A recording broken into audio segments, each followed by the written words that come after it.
Le bonheur. Tu viens au monde et tes parents font en sorte que tu grandisses dans de très bonnes conditions.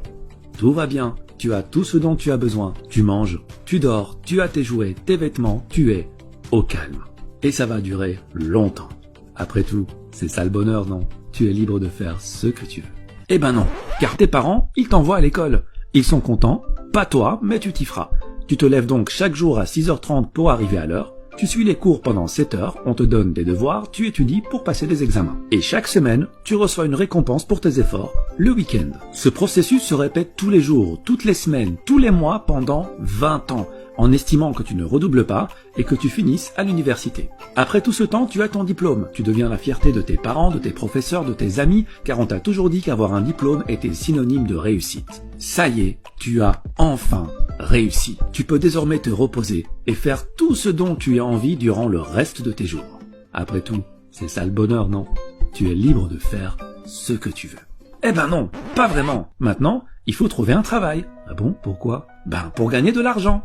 Pourquoi? Ben pour payer la maison que tu n'as pas encore, payer les factures que cette maison va te coûter et acheter la voiture de tes rêves, car après tout, c'est ce que fait une personne qui a réussi. Alors, attention, pas n'importe quel travail, hein. Ben non, t'imagines bien que t'as pas fait toutes ces années d'études pour rien. Il te faut un métier dont le prestige est à la hauteur de ton diplôme. Donc tu vas être ingénieur, avocat, médecin ou architecte, tu vas limite travailler à la fonction publique, mais alors en tant que commissaire.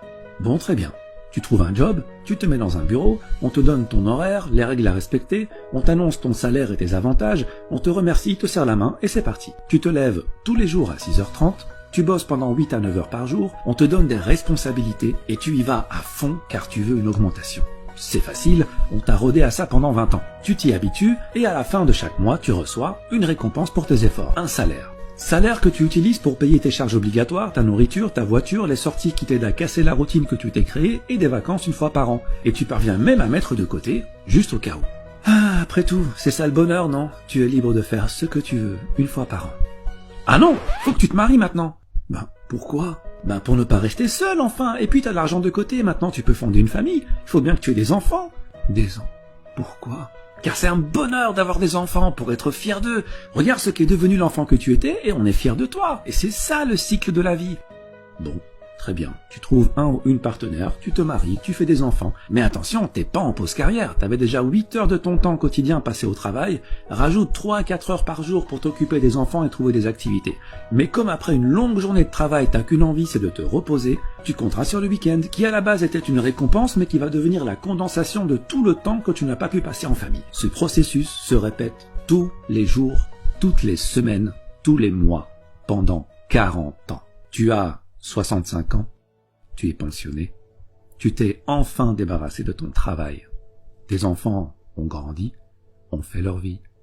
Ta femme est toujours à tes côtés, et vous vivez l'un près de l'autre en profitant du temps qui, contrairement à vous, est éternel. Mais le stress de toute une vie t'a consumé de l'intérieur. Trop d'acharnement, trop d'inquiétude, trop d'anxiété, trop de j'ai pas le temps, trop de j'ai pas le choix. Trop tard. Trop tard. Après tout, c'est ça le bonheur, non? Tu es libre de faire ce que tu veux maintenant. Oui. Maintenant, oui. Tu vois, cette vie-là, c'est un peu comme l'âne et la carotte. L'âne avance pour manger la carotte. Mais lorsqu'il avance, la carotte avance aussi, ce qui le fait avancer davantage, repoussant toujours plus loin l'objectif de son bonheur. Ce stratagème est orchestré par celui qui le monte et dans son unique intérêt, avec, au bout tout de même, une petite récompense pour l'âne afin qu'il ne se décourage pas. Une petite analogie est nécessaire pour comprendre plus en profondeur. Dans cette situation, qu'est-ce qui fait avancer l'âne? Premièrement, le besoin. Mais pas n'importe quel besoin, le besoin créé par la personne qui le monte. Un âne, ça mange de l'herbe, ça mange du foin. Une carotte, c'est une sucrerie pour lui. Ce n'est pas un besoin vital, mais un caprice. Dans la vie de l'homme en société, ce qui le fait avancer est aussi le besoin. Le besoin de consommation dont la nécessité n'est pas vitale, mais a été induite par l'éducation, la publicité, les médias. Deuxièmement, l'insatisfaction.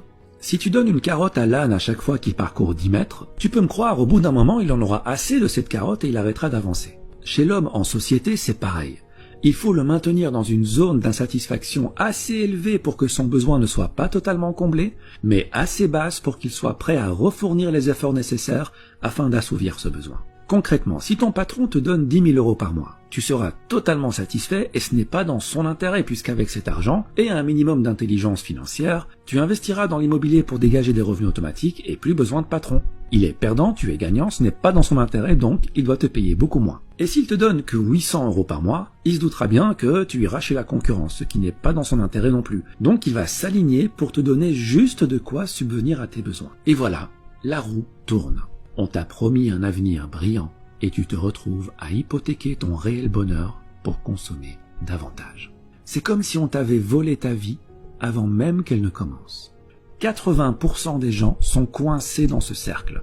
Et je dis coincés car la plupart n'aiment pas leur vie, n'aiment pas leur quotidien. Ils le trouvent malsain, mais ils disent « Ouais mais bon, si tout le monde fait comme ça, c'est que ça fonctionne, c'est que c'est la bonne manière de faire. » Ah ben oui, si tu lis les livres que tout le monde lit, tu ne pourras que penser comme tout le monde. Écoute, c'est normal que tout le monde fasse comme ça puisque tout le monde va à la même école. Celle où clairement le bonheur et l'épanouissement personnel ne font pas partie du programme. Celle où on ne t'apprend pas à être autre chose qu'un âne qui troque sa paix et sa santé pour une carotte. Mais que veux-tu? L'homme préfère en général un monde connu et malsain plutôt qu'un monde sain mais inconnu.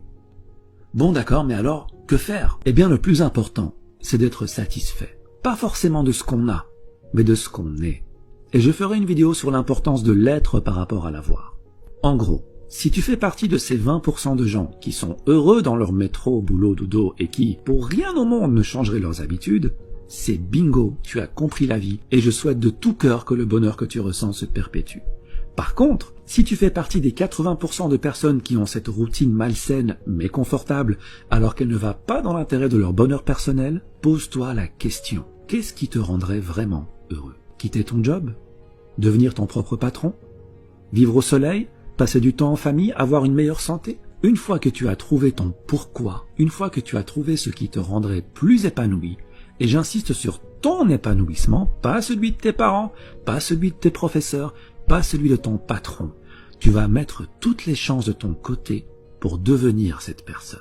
Car rappelle-toi que dans la vie, tu as le choix. Tu peux choisir de rester à accumuler 7 ans de ta vie devant la télé, car oui, à raison de 2h30 par jour sur 65 ans de vie, t'arrives à 7 ans. Tu peux aussi choisir de rester 15 ans à faire défiler les stories sur ton téléphone, comme tu peux choisir d'utiliser ce temps à te perfectionner dans ce que tu veux être. On dit que 50 heures de pratique dans un nouveau domaine peut déjà produire d'excellents résultats. Il faut jusqu'à 50 000 heures de pratique pour devenir un maître en la matière qui peut changer le monde. Mais en moyenne, 500 heures de pratique te permettront largement d'acquérir une nouvelle compétence, de la maîtriser et de pouvoir l'enseigner. Cela représente 13 semaines à raison de 38 heures par semaine, ce qui fait à peu près 3 mois et demi à plein temps. Si en 3 mois et demi, tu peux acquérir une nouvelle compétence et la maîtriser, combien pourrais-tu en acquérir sur 40 ans de carrière? Et des compétences, des opportunités, des champs de carottes, t'en as à la pelle. Donc voilà ce que tu vas faire. Tu vas arrêter la procrastination, car le temps passe vite et un jour arrivera où il n'y aura plus de lendemain.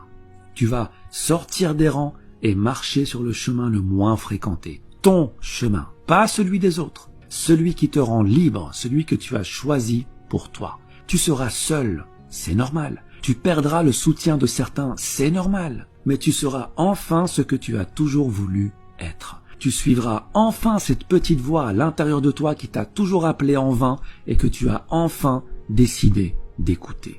Et c'est ça le bonheur. Être notre véritable nous, tout simplement.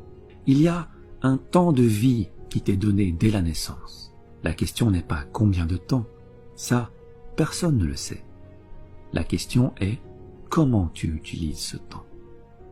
C'est ça qui va déterminer ton bonheur. Repère ce que tu veux devenir, crois en ce que tu veux devenir et agis pour le devenir. Il ne faut pas oublier que bien que le temps soit immortel, toi, tu ne l'es pas. Alors utilise-le sagement et marche sur le chemin qui te convient le mieux. Merci et à bientôt.